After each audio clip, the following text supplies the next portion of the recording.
Die Elektronikfertigung steht im Spannungsfeld zwischen technologischer Innovation auf der einen und einem hohen Ressourcenverbrauch auf der anderen.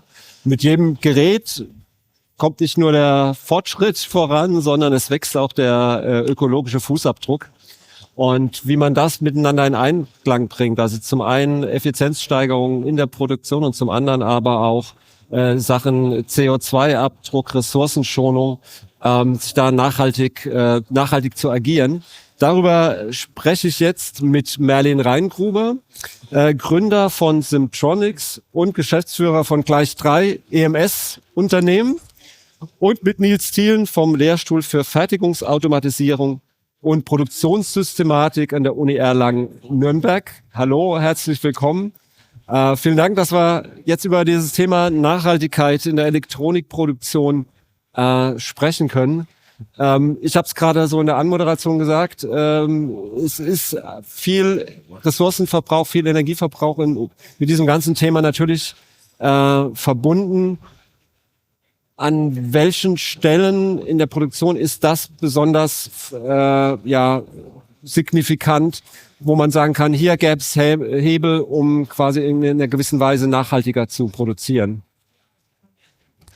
Also natürlich ist das Thema Energieverbrauch ein großes, und das ist immer da ein großes, wenn es ums Heizen geht. Ja, wenn wir zum Beispiel uns den Reflow-Prozess anschauen. Am Ende des Tages ist ein Reflow-Ofen, egal von welchem Hersteller, eine große Heizung. Ja, da ist natürlich ein Thema immer auch die Abwärme. Wie kann man die nutzen? Ja, könnte man die vielleicht zum Heizen nutzen? Denke, das wird noch in ganz wenigen Unternehmen gemacht. Auch bei uns ist es noch nicht der Fall. Ja, Themen, die mir wohl bewusst sind und die ich treiben möchte. Aber als Verbund kleiner Elektronikunternehmen ist es auch schwieriger, als wenn man ein großes Unternehmen ist. Natürlich ist auch das Thema PV immer da. Nur ich glaube, in der Produktion, wenn wir jetzt in die Elektronikproduktion tief reingehen, glaube ich, dass ein großer Hebel in der Kreislaufwirtschaft ist. Wir müssen sämtliche Metalle, die wir einsetzen in der Elektronik, und das ist nun mal fast das ganze Periodensystem der Elemente, müssen wir im Kreislauf halten. Das ist ein großes Thema, das ist Ressourcenverbrauch, ja, und da sparen wir auch richtig CO2 an, wenn wir zum Beispiel von einem Zinn aus erster Schmelze, einem Primärzinn, hin zu einem 100% Sekundärzinn zum Beispiel gehen. Ja. Da sehe ich den großen Hebel, das haben wir in unseren Unternehmen bereits implementiert, zusammen mit der Feinhütte Halsbrücke, die dieses Jahr auf der Messe auch erneut ihr 100% zirkuläres Zinn vorstellen und jetzt auch mit Felder zusammen eine Lotpaste gemacht haben, eine SMD-Paste, die auch zu 100% aus grünem Zinn besteht. Und das ist, glaube ich, in der Produktion, dass wir als Elektronikfertiger, EMSler da umdenken, auch umstellen. Da liegt ein großer Hebel, gerade was CO2-Einsparungen anbelangt, aber auch den Raubbau an der Natur, den so ein Zinnabbau mit sich trägt. Den können wir dadurch verhindern. Okay. Ja. Ich habe Sie jetzt als Gründer von Simtronics vorgestellt. Simtronics ist ein Netzwerk, das zum Ziel hat, so die Nachhaltigkeit in der Elektronikfertigung irgendwie voranzubringen. Ganz vereinfacht gesagt, ist das richtig? Vereinfacht gesagt ist richtig. Wir sprechen von einem Ökosystem. Wir sind 25 Unternehmen, alle aus den verschiedenen Wertschöpfungsstufen der Kreislaufwirtschaft. Vom EMSler, vom OEM, vom ODM zum Recyclingunternehmen, zu den Distributoren, zu den Herstellern für Halbleiter, passive Komponenten, zu den EMSlern, den Entwicklungsunternehmen. Und wir sind ein Ökosystem, ein Wirtschaftsverbund. Wir machen gemeinsame Projekte, eben wie das ich beschrieben habe, und noch viele andere, die in Richtung Kreislaufwirtschaft gehen.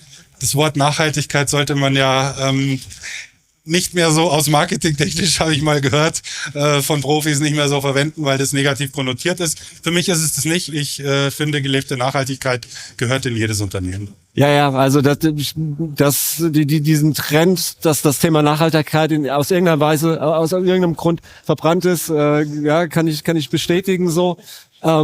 Dabei ist es letztendlich ja, glaube ich, auch geht's auch eher darum, vielleicht auch mal darüber zu sprechen, dass das ja durchaus, also Nachhaltigkeit wird immer so mit Verzicht irgendwie in Verbindung gebracht, aber letztendlich gewinnt man ja relativ viel und auch Unternehmen können ja auch haben ja auch wirtschaftliche Vorteile durch das ganze Thema. Von daher, ist es wohl so, aber vielleicht spricht man dann eher irgendwie positiv über das, was man alles gewinnt. Gut, wie dem auch sei. Herr Thielen, wie ist das aus Ihrer Perspektive? Sind das auch so die Themen, die das Ganze, was wir jetzt gerade angesprochen haben, die das ganze Thema vorantreiben? Also auch aus Forschungssicht versuchen wir, das Thema nachhaltige Elektronikproduktion ganzheitlich zu betrachten, also von Lieferung der Materialien über die Herstellung der Leiterplatte und dann über den SMT-THT-Prozess und auch den Betrieb der Elektronik dann oder die Elektronik im Betrieb. Das schließt Recycling mit ein, das schließt aber dann auch Themen wie Ausschuss mit ein. Was ich vielleicht noch ergänzend zu sagen kann, auch feststellen, was ein großer Punkt oft ist, der den CO2-Fußabdruck nach oben schraubt, der produktionsseitig angegangen werden kann, ist Prozessgase etc., die dann einen großen, also auch Wasserverbrauch zum Beispiel für Kühlung, die dann ins Gewicht fallen. Und ein Aspekt, aber das ist dann die Baustelle von Dritten, nenne ich es mal, ist tatsächlich, wie effizient, beispielsweise wenn eine Software auf einer Elektronik dann läuft, wie effizient die programmiert ist. Also ganz viel des Gesamt-CO2-Fußabdrucks eines elektronischen Produkts ist eigentlich die Betriebszeit oder fällt in der Betriebszeit an. Und ja, das überlassen wir dann anderen, das zu optimieren. Das ist nicht unsere Baustelle. Aber produktionsseitig oder für die Baugruppe schauen wir das auch immer möglichst vom Anfang bis zum Ende und dann vielleicht auch wieder zum Anfang uns da zu betrachten und so objektiv wie möglich da zu agieren. Also es soll am Ende die Rechnung soll den CO2-Fußabdruck drücken und nicht am Anfang irgendwo, aber durch einen beispielsweise kürzere Lebensdauer etc. verliere ich dann wieder. Okay. Ja, dann lassen Sie uns noch mal so ein paar Themen durchgehen. Also Sie haben Circular Economy angesprochen. Das Thema Zinn ist natürlich schon lange diskutiert ist. Ist das immer noch was, wo es auch noch, sage ich mal, Akzeptanzprobleme gibt, weil man sagt, man kann die recycelten Materialien lassen sich nicht 1:1 quasi so einsetzen wie die neuen Materialien?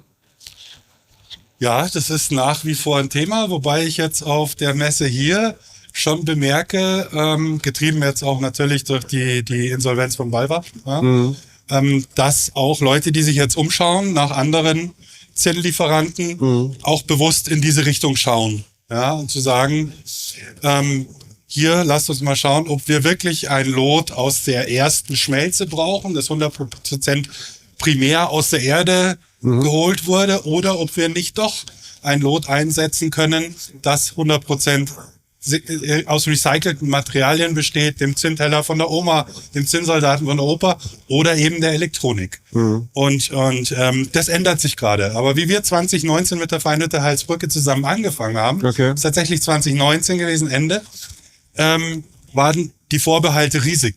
Es hieß, ein Sekundärzinn ist qualitativ schlechter. Es wird nicht die gleiche Qualität wie ein Primärzinn haben. Im schlimmsten Fall haben wir Feldausfälle. Wir haben keine Langzeiterfahrungen für dieses Zinn. Großes Thema, auch damals bei der ROAS-Umstellung, wie wir Blei und andere schädliche Substanzen aus den Loten verbannt haben, war das ein großes Thema, ein großer Vorbehalt, der entgegengebracht wurde. Und dann natürlich auch noch der kaufmännische Aspekt, dass es teurer ist. All diese Themen sind mittlerweile bewiesen und widerlegt. Also es ist Lot aus zirkulärem Zinn ist sogar einen Ticken besser. Das von der Feinhütte, das Green Tin zumindest, können wir sagen, weil es auf den metallurgischen Prozess ankommt. Und es geht nicht darum, ob das Zinn aus der Erde geholt wird oder eben woanders her. Die Sarah Stolz von der Feinhütte sagt in ihren Vorträgen immer so schön, dem Atom ist es egal, wo es herkommt. Ja? Also wir haben die gleiche Qualität. Wir haben mittlerweile bei Mayr-Hofer Elektronik über 5 Jahre dieses Zinn im Einsatz. Wir haben mit den Stangenloten angefangen, die Handlote umgestellt, die Selektivlote umgestellt. Und jetzt auch eben in der Kooperation mit Felder und der Feinhütte gehen wir das Pastenthema an. Auch da wollen wir 100% zirkulär werden. um weiter diese Vorbehalte aus der Welt zu räumen. Weil es sind noch genügend da, die wir und deswegen sind auch so Formate wichtig, dass man zu den Menschen sprechen kann und sagen kann, passt mal auf, es sind, vielleicht kann man es negative Glaubenssätze nennen, ja, die sind einfach nicht wahr. Das müssen wir überwinden, diese Diskussion, und dann bitte in die Umsetzung gehen, weil wenn man jetzt dieses ZIN umstellt, und das sind Zahlen, die wir kennen und das ist auch wissenschaftlich bewiesen, ist, dass wir 85% CO2 einsparen können. Nur durch eine ZIN-Umstellung. Okay. 85%. Das ist schon, also dafür, dass man einfach den Lieferanten wechselt, ja. Und das ZIN auch nicht wesentlich teurer ist. Wesentlich teurer, genau, das wäre jetzt noch mal eine Frage, wie sieht's mit den Kosten aus? Nein, das ZIN wird ja hauptsächlich, das LIT-ZIN der Preis wird ja hauptsächlich bestimmt durch den Preis an der ZIN-Börse. Ja? Und der ist gesetzt, ja, den muss man bezahlen, tagesaktuell. Und es ist nicht teurer, nein. Nein, okay. Es ist nicht wesentlich teurer. Okay. Und in den Gesamtkosten bei einem EMS-Betrieb, wenn man jetzt mal so einen Halbleiter für 1.200 € kauft auf einer Baugruppe, da ist das ZIN ja von den Kosten her verschwindend gering. Ja, also das ist kein kaufmännisches Thema, ist es nicht. Es ist eher ein nachhaltiges Thema. Und natürlich reduzieren wir auch den Raubbau an der Natur. Wenn wir schauen, wo unser ZIN herkommt, weltweit, dann ist es Asien, da wissen wir nicht, was passiert. Indonesien, ein Hauptlieferant, Myanmar, Peru, ja. Und da kann man einfach mal recherchieren, im Internet schauen, was da passiert. Und da wird Raubbau an der Natur betrieben, damit wir Elektronik produzieren können. Ja? Und auch dieses Thema ist damit Geschichte. Ja? Ob wir jetzt zu einer Quote kommen, die 100% zirkulär ist, sei mal dahingestellt. Aber es ist anzustreben. Es ist ein hehres Ziel. Und da muss meines Erachtens die gesamte Branche auch umdenken und jetzt in die Umsetzung gehen, weil wenn wir den Klimaforschern glauben, dann rennt uns die Zeit davon. Und Sie haben vorher von dem Footprint gesprochen. Auch wichtig ist der Handprint in solchen Diskussionen. Ja? Also ich habe vielleicht einen sehr schlechten CO2-Footprint, weil ich doch gerne Fleisch esse. Ja? Und vielleicht aus mir kein Vegetarier mehr wird. Aber mit meinem Handprint, dadurch, dass ich Geschäftsführer von 3 Elektronikunternehmen bin, kann ich wirklich was bewirken. Das übersteigt mein Footprint um ein weites und deswegen auch Symtronics, weil so diese Aufgaben, es geht ja nicht nur um ZIN, es geht dann um sämtliche anderen Metalle, um Kupfer in der Leiterplatte, um Platin, um Gold, um Silber, alles, was das ganze Periodensystem der Elemente, bis hin zu den seltenen Erden. Ja? Und das müssen wir schaffen und das schaffen wir nur gemeinsam und dafür kämpfe ich, dass es da eine gemeinsame Stoßrichtung gibt und wir endlich in diese Kollaboration und Kooperation kommen. Ja, und das fehlt mir und deswegen habe ich... Und man merkt den Enthusiasmus, mit dem Sie dabei sind. Schon seit vielen, vielen Jahren. Ja, super. Gegen viele Widerstände auch, anfänglich. Herr Thiel, Sie haben gesagt, wir haben mit der Forschung mit dem ganzen Thema, mit der ganzen Bandbreite zu tun, auch was so Circular Economy betrifft. Ja, also wir gehen das Ganze, sage ich mal, etwas ergebnisoffener grundsätzlich an. Also unsere Starteinstellung ist, ob jetzt recyceltes ZIN besser ist oder normales ZIN, ist uns erstmal von der Forschungsfrage her egal. Wir haben beides untersucht. Ich kann an der Stelle tatsächlich bestätigen, dass bei uns das recycelte ZIN ebenfalls nicht schlechter abschneidet. Jetzt für die Versuchsreihen, die wir da durchgeführt haben. Das muss man natürlich auch sagen. Also wenn dann da auch dann potenziell wieder mehr Anbieter von recyceltem ZIN, dann schwankt da gegebenenfalls die Bandbreite der Qualität auch. Also das ist, wurde ja auch schon angesprochen, ist ein metallurgischer Prozess, der dem zugrunde liegt und mit dem steht und fällt das Ganze. Wir gucken uns dann auch beispielsweise potenzielle Alternativen zum FR4-Material für die Leiterplatte an. Auch da kommt es dann wieder zu durchaus einigen Herausforderungen. Man hat beispielsweise Veränderungen bei der Glasübergangstemperatur oder wie beispielsweise auch das Glasfasergewebe dann zurückgewonnen werden kann, was dann eine Basis bildet. Und letzten Endes muss man dann schauen, wie viel Ausschuss habe ich, also sowohl bei der Fertigung der Leiterplatte als auch dann bei der Bestückung und dem Löten der Leiterplatte muss ich an meinen Temperaturprofilen, an der Geschwindigkeit des Lötofens was spielen. Also da ist so Materialersatz, was wir uns aber auch zum Beispiel anschauen. Und da arbeiten wir in einem Forschungsprojekt gerade auch so Circular Design Guidelines. kann ich beispielsweise Kupferschichten verdünnen und einfach den generellen, also weil das ist wenn es quasi keinen negativen Impact auf Fertigbarkeit und Zuverlässigkeit hätte, ganz einfach Materialeinsparung, spart Geld und und ist nachhaltig an der Stelle, muss aber halt auch gleichzeitig gewährleisten können, dass mein Produkt letzten Endes nicht schlechter wird. Und da schauen wir uns im Endeffekt die gesamtheitlichen Aspekte an. Also von grundsätzlich drei Ansatzpunkten. Entweder man nimmt den bestehenden Prozess und Materialien so wie er ist und versucht den zu optimieren, beispielsweise durch bisschen geringere Temperaturen, durch das Feintunen von irgendwelchen Parametern oder aber auch dann beispielsweise zum Rückführen von Wärme. Dann man ersetzt Materialien durch recycelte Materialien oder recycelbare Materialien. Und die dritte Option wäre, ich ersetze Materialien durch Materialien, die vielleicht nicht recycelbar sind, aber von Grund auf einen geringeren CO2-Fußabdruck habe. Und dann spielt natürlich da auch immer eine entscheidende Rolle, wo ich das Ganze einsetzen will. Wie lange will ich es einsetzen?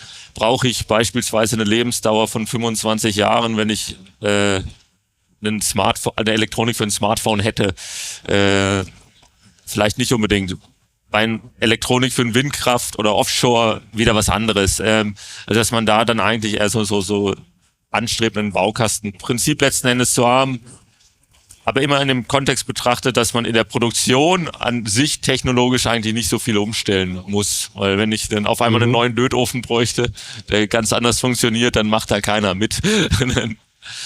Ich habe was jetzt, um mal kurz noch bei diesem Thema Kreislaufwirtschaft zu bleiben, ich habe ja letztens mit einem Experten drüber gesprochen und der mich auch noch darauf aufmerksam gemacht hat, dass es ja durchaus auch was mit dem Thema Resilienz zu tun hat, weil eben indem ich auf recycelte Materialien zurückgreife, ich eben nicht mehr abhängig bin von vielleicht fragwürdigen Herkunftsländern etc. Ne? Also das ist auch ein Thema. Ja, das ist diese vielbesungene Resilienz. Das ist ein großes Thema. Das merken wir jetzt durch die Verwerfungen. Trump, neue Zölle oder wenn jetzt China morgen sagt, wir liefern keinen Zinn mehr oder Asien, aus welchen Gründen auch immer, dann löten wir keinen einzigen Halbleiter mehr auf irgendeine Leiterplatte. Dann sind die 42 Milliarden für den European Chip Act hinfällig. Und ich sage immer, dann habe ich auch in meinem Vortrag gestern gesagt, wenn dieser Fall eintritt, dann sind wir tatsächlich mit den Unternehmen, die ich in die Zukunft führen darf, tatsächlich die ersten, die letzten, die noch löten. Ja? Und dann wird diese Umstellung ganz schnell kommen. Das haben wir in der Halbleiterallokation gesehen. Wie schnell konnten wir Chips in Automotive-Produkte einbauen, die aus fragwürdigen Quellen kamen, die nicht Factory Sealed Original waren. Es ging ganz schnell. Freigaben waren sehr, sehr schnell da. Wäre im Vorfeld undenkbar gewesen. Und genauso verhält sich's hier. Und wenn wir eben ein Lot haben, das zu 100% Made in Germany ist, zu 100% aus Sekundärmaterial, dann ist das echte Kreislaufwirtschaft und dann schafft das Resilienz. Ich fand es jetzt auch ganz interessant bei allem, was Sie jetzt gesagt haben. Es kam immer irgendwie auch so ein Aspekt dabei rum mit, man spart aber nicht damit auch Kosten oder Energie. Also Energie, das sind ja dann auch Kosten. Es kommen auch immer wieder wirtschaftliche Vorteile doch relativ stark bei dieser ganzen Thematik durch. Und wir haben es gerade vorhin gesagt, das Wort Nachhaltigkeit ist so ein bisschen verbrannt. Aber eigentlich könnte man sich doch viel stärker auf diese wirtschaftlichen Aspekte, die damit verbunden sind, konzentrieren, oder? Ja, also ich glaube, da ist eine große Herausforderung. Gut, jetzt aus Universitätssicht ist da das Kaufmännische nicht mal ganz mein Kernthema. Dass ganz oft Skalierungseffekte das Problem ist. Solange es nur einer abnimmt, kann der Materiallieferant keine Preise anbieten mit dem, sag ich mal, nicht recycelten Material oder Ähnlichen. Das ist, wenn sich da aber ein Gesamtwandel, also von einfach Gesamtwandel ergibt und mehr Leute ein recyceltes, auch qualitativ hochwertiges Material abnehmen würden, dann habe ich im Endeffekt die Möglichkeit, solche Skaleneffekte zu schaffen, dann Material günstiger auch anzubieten und da dann auch einen wirtschaftlichen Vorteil zu haben. Wir haben zum Beispiel jetzt bei uns, da muss ich das auch ganz ehrlich so sagen, wenn wir neue Materialsysteme, gerade für Leiterplatten zum Beispiel, erforschen oder es unsere Partner beforschen, da ist dann die Maximalabnahmemenge vielleicht 10 Kilo oder so und das ist dann vom Verhältnis signifikant teurer als klassisches Material, aber ist kauft aktuell halt auch noch keiner. Und da geht es dann erstmal um einen Proof of Concept vielleicht, dass man das im Labormaßstab fertigen kann und dann voranbringt. Bei anderen Punkten, wie es jetzt zum Beispiel beim Zinn ja schon funktioniert, da wäre, denke ich, die Grundlage gegeben, dass man das angehen kann. Ja. Aber auch beim Thema Energie. Also Genau, wenn ich in der Produktion irgendwo Ansätze habe, um Energie zu sparen und gerade jetzt, also ich meine, die Unternehmen beklagen sich ständig über die Energiekosten und sehen das als großen Standortnachteil. Und wenn ich doch dann da möglicherweise einen Hebel habe, Energie einzusparen, dann habe ich nicht nur was in Sachen Nachhaltigkeit, böses Wort, sondern auch in Sachen Wirtschaft. Wo sind denn da die Stellen, an welchen Hebeln kann man denn drehen, um auch das ganze Thema Energie irgendwie Energie zu reduzieren, Energieverbrauch zu reduzieren? Also ich weiß auf jeden Fall von Unternehmen, die es hat mit der Produktion erstmal nichts zu tun, wo die einfach intelligentes Aus- und Anschalten von Licht, besseres Standby-Modus und so weiter. Ja, das verbessert jetzt erstmal die Produktion nicht, aber ist eine low-hanging fruit, die vielleicht dann auch im Unternehmen für dieses Thema motivieren kann, wenn man sagt, ich kann zum Beispiel auch eine Anlage zum gezielten Zeitpunkt ausschalten, wenn sie nur nicht läuft. Da ist dann immer ein bisschen die Angst, dass es nicht wieder so hochfährt und sauber läuft wie davor. Ich sehe da aber Möglichkeiten, dass man die adressieren kann. Und Energie einsparen, denke ich, ist da der einfachste Weg. Ist aber nur ein Baustein, sage ich mal, den man nehmen kann. Aber ich denke, er ist sehr gut, um das Ganze erstmal zu motivieren, weil da ist der Zugang also wie Sie auch gesagt haben, zum Einsparen durch weniger Stromverbrauch absolut naheliegend. Ja. Ja. Wo sehen Sie die Potenziale beim Thema Energieeffizienz? Also zuerst mal sehe ich ein Potenzial, dass wir vielleicht dieses politische Thema, das damit sehr eng verbunden ist, vielleicht mal ad acta legen. Natürlich macht eine PV-Anlage Sinn, ja, auf einem Unternehmensdach, ist gar keine Frage. Wenn wir dann noch Batteriespeicher dazu denken, aus alten Akkus, bevor wir sie dann endgültig ins Recycling geben, ja, das macht alles Sinn, die Abwärme zu nutzen und ganz, ganz viele Themen, die Energie dann zu verbrauchen, wenn wir sie benötigen, ja. Also den Reflow dann einzuschalten, wenn die Sonne scheint, ganz banal, oder wenn der Wind weht, ja. Und das ist eine hochpolitische Diskussion über der Wärmepumpe und ganz vielen Themen, die aus technischer Sicht, wie soll ich sagen, No-Brainer sind. Ja, also, ja, genau. Ja. Und dann kommt die Diskussion jetzt von unserem bayerischen Ministerpräsidenten Herrn Söder, der jetzt fordert, wir brauchen Mini-Atomkraftwerke. Also da verstehe ich die Welt nicht mehr und deswegen finde ich, ist es eine höchst politische Debatte und da ist ein großer Hebel, dass wir da mal vielleicht mal nicht Konsens, aber Konsent erzielen, ja, und sagen, okay, regenerative Energien sind die Zukunft. Ja. Sie hatten vorhin das Thema Abwärme oder jetzt auch nochmal das Thema Abwärme angesprochen. Ich weiß, dass es im Rechenzentrumsbereich und ein Gesetz gibt dafür, dass neue Rechenzentren Abwärme bereitstellen müssen. Also das gehört es mit zu dem Konzepten dazu. Wie sieht das so im Fertigungsbereich aus? Mir wäre kein Gesetz bekannt. Ja, und wie ist das Potenzial und wie wird das genutzt? Also aktuell bei meinen Unternehmen, bei den Unternehmen, die ich kenne, gar nicht. Muss man so sagen. Die Abwärme des Reflows oder der Wellenlötanlage oder selektiv, da wo überall geheizt wird, die wird meistens nicht zum Heizen genutzt. Ja? Es sind ja auch natürlich Investitionen notwendig, um diese Kreisläufe da wieder zu schließen. Auch da stehen wir noch, wie in so vielen Bereichen, wenn es um Nachhaltigkeit geht, ganz am Anfang.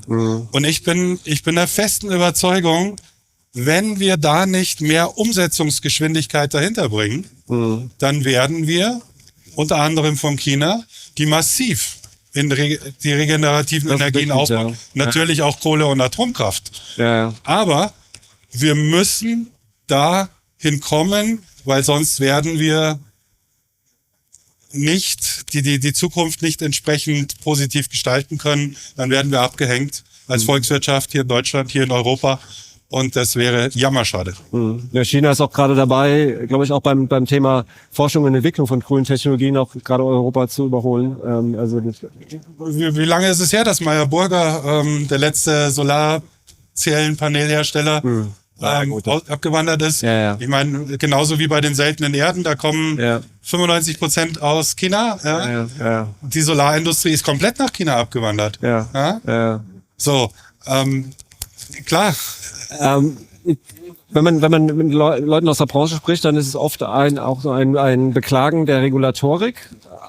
So, ist das aus Ihrer Sicht was, wo man sagt, okay, da müsste man vielleicht noch mal an der einen oder anderen Stelle irgendwo dran drehen oder wenn Sie sagen, nee, das passt schon so, oder haben wir vielleicht sogar zu wenig Regularien? Also wir brauchen sinnvolle Regulatorik, die nicht überbürokratisiert ist. Ich glaube, das ist das, was die meisten stört, dass die Regulatorik ein hoher bürokratischer Aufwand ist. Ja? Das ist ein Thema. Ich persönlich bin der Meinung, wie mit der Politik, so jetzt warten auf die nächste Regulatorik, bis wir dann was ändern, ist nicht zielführend, weil uns ist in der Umsetzung bremst. Aber vielleicht braucht es genau das. Und ich habe auch circa vor einem halben Jahr mal im Sinne der Kreislaufwirtschaft eine Art der Regulatorik gefordert, die sich an die RoHS-Richtlinie angelehnt hat.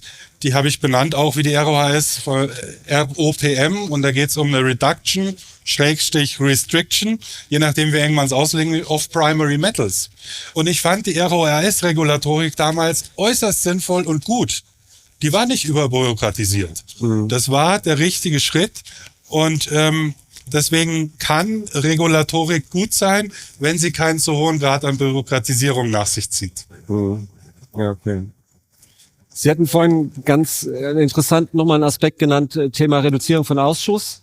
Auch das ist wieder so ein Thema, wo man ja wieder beide Brillen irgendwie aufhaben kann. Also zum einen senkt es natürlich den Ressourcenverbrauch und es spart ja letztendlich auch Geld und sollte aber im Sinne des Unternehmens sein. Das heißt, das geht so in Richtung seiner intelligenten Qualitätssicherung, Qualitätskontrolle oder ja. Genau, also das ist, glaube ich, auch was viel Querschnittsthemen durch aktuell alles ist.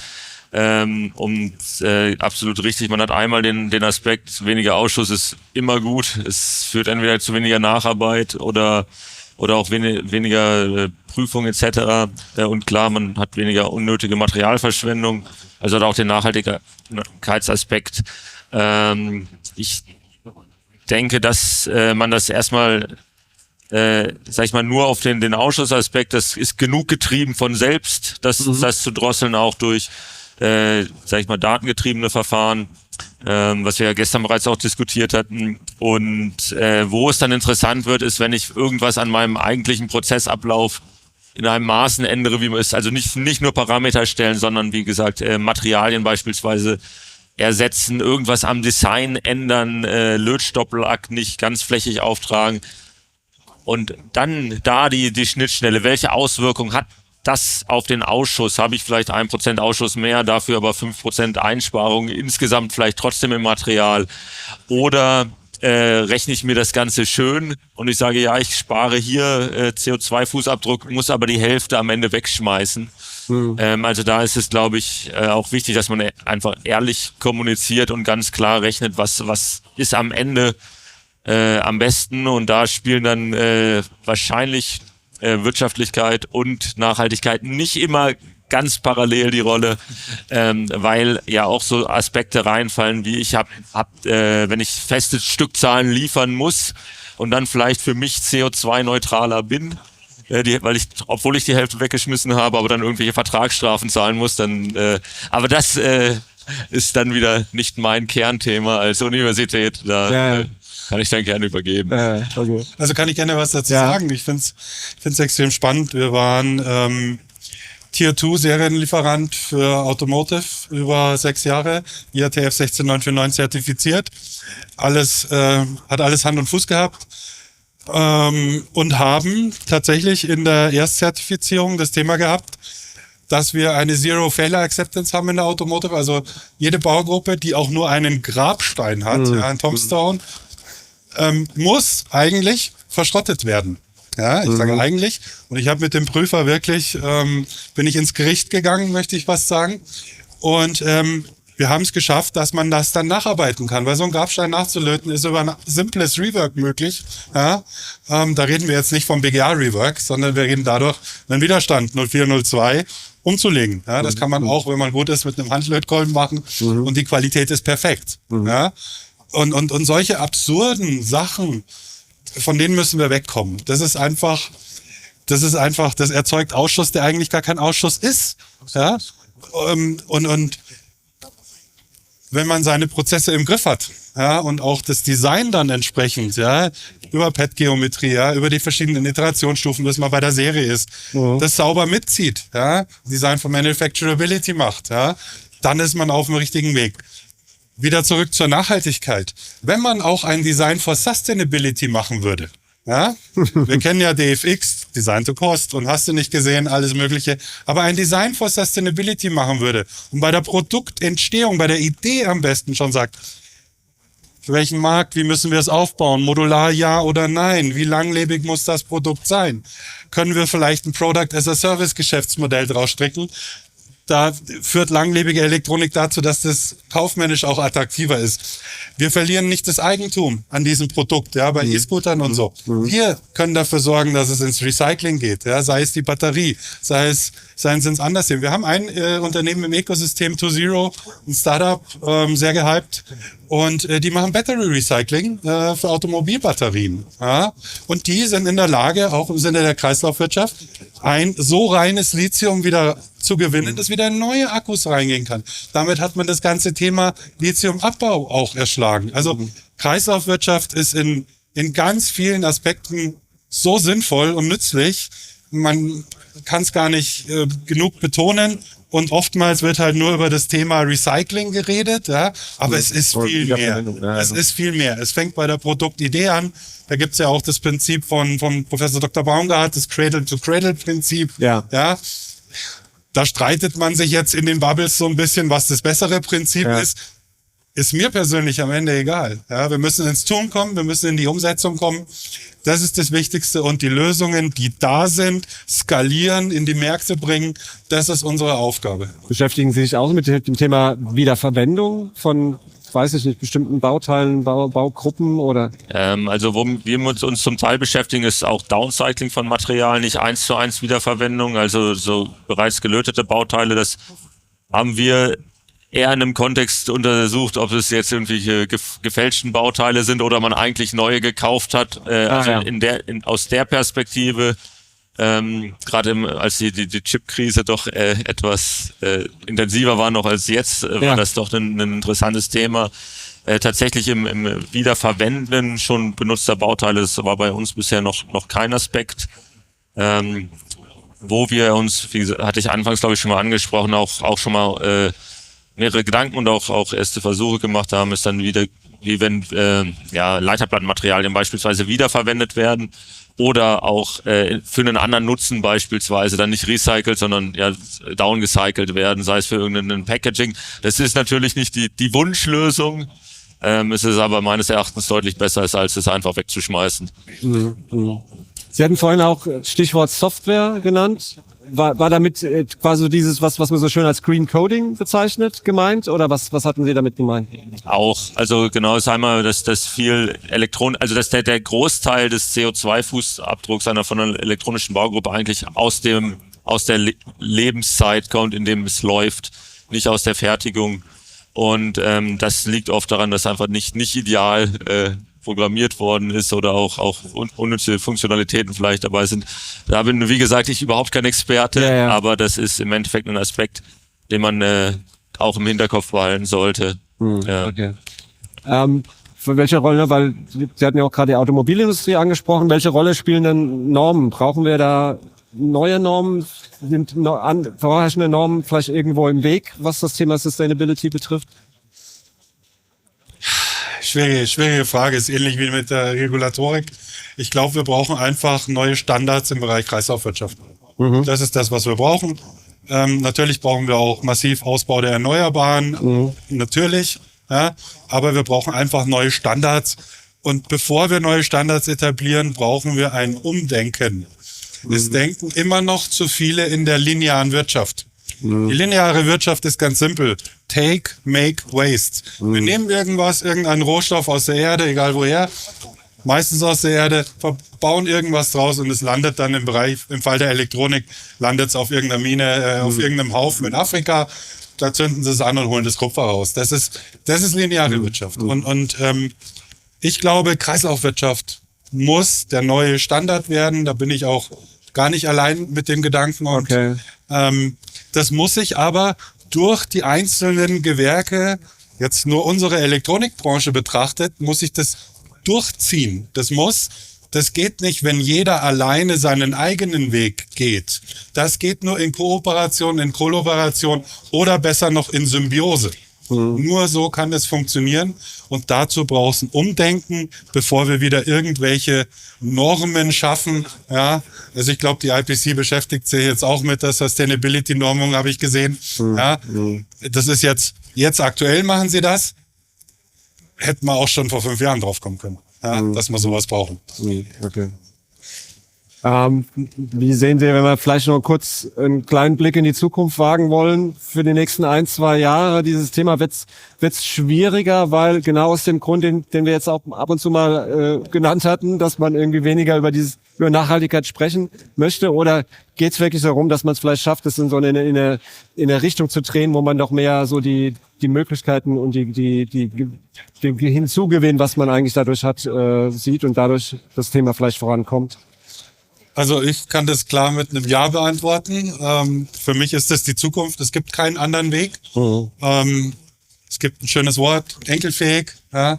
Ich möchte eine enkelfähige Zukunft, wenn mich meine Kinder mal fragen. Ja. Sagen, Papa, was hast du denn so gemacht? Damit, dass du die Herausforderungen in unserer Welt, hast du da was lösungsorientiert gemacht? Möchte ich sagen, ja, das habe ich gemacht. Ja. Und ich glaube, dessen müssen wir uns alle bewusst sein, wenn wir weiter so wirtschaften wie bisher, wird das kaufmännisch auch keinen Sinn ergeben. Über kurz oder lang, Thema ist Total Cost of Ownership. Ich habe mal einen Professor an der TUM gehört auf einer Panel-Diskussion, der für Supply Chain Management geforscht hat. Der hat dann gesagt, er mag die Betriebswirtschaft, aber er glaubt, die können nicht richtig rechnen, ja, die Betriebswirte. Ich lasse es mal so, er hat es gesagt, war nicht ich, ein Professor. Aber ja, das Thema Total Cost of Ownership, was sind denn die gesamten Kosten? Wo sind die? Es geht ja nicht immer um die Shareholder, ja, von einem Unternehmen, sondern um die ganzen Stakeholder auch. Klar ist der Shareholder wichtig und wir brauchen Profit. Da bin ich dabei. Ein Unternehmen muss Profite erzielen. Aber zu welchem Preis? Diese Frage sollten wir uns immer stellen. Herr Thielen, wie sehen Sie die Entwicklung bei dem Thema? Ich blicke dem auch positiv entgegen, einfach weil es alle Aspekte eigentlich positiv bedient. Einmal gut, umweltfreundlichere Fertigung ist, denke ich, selbsterklärend, dass das gut ist. Aber ich denke auch mit der steigenden Relevanz wird es wirtschaftlicher und zu guter Letzt auch, was wir auch heute schon andiskutiert haben, es macht viele Sachen stabiler, weil man Materialien auch am Ort holt. Es gibt immer mehr Elektronik. Das Material auf dem Planet Erde wird aber nicht automatisch mehr. Und da hat man dann natürlich dann auch einfach Zugriff auf Sachen, die im Umlauf sind und nicht dann auf irgendeiner Müllhalde landen. Also hat man letzten Endes da eigentlich sehr, sehr gute Synergien aus Wirtschaft, Umweltfreundlichkeit und auch aus Sicherheit, was Lieferketten betrifft, die man da nutzen kann. Also ich bin positiv gestimmt. Super, dann gehen wir doch mit dem positiven Fazit raus. Dann bedanke ich mich für das spannende Gespräch. Dankeschön. Und Kreislaufwirtschaft wird der neue Standard, ist eine schöne Botschaft aus dem Talk. Auch wenn es ein Spannungsfeld gibt in der Elektronikfertigung zwischen Wirtschaftlichkeit und technischer Innovation und Ressourcenschonung, gibt es aber doch relativ viele Hebel, die da ansetzen können, und gegen die Kreislaufwirtschaft spricht nichts, zumal sie ja auch aus Resilienzgründen und aus wirtschaftlichen Gründen durchaus Sinn gibt, und die Materialien vor allen Dingen sind da und lassen sich nutzen. Dann vielen Dank fürs Zuschauen.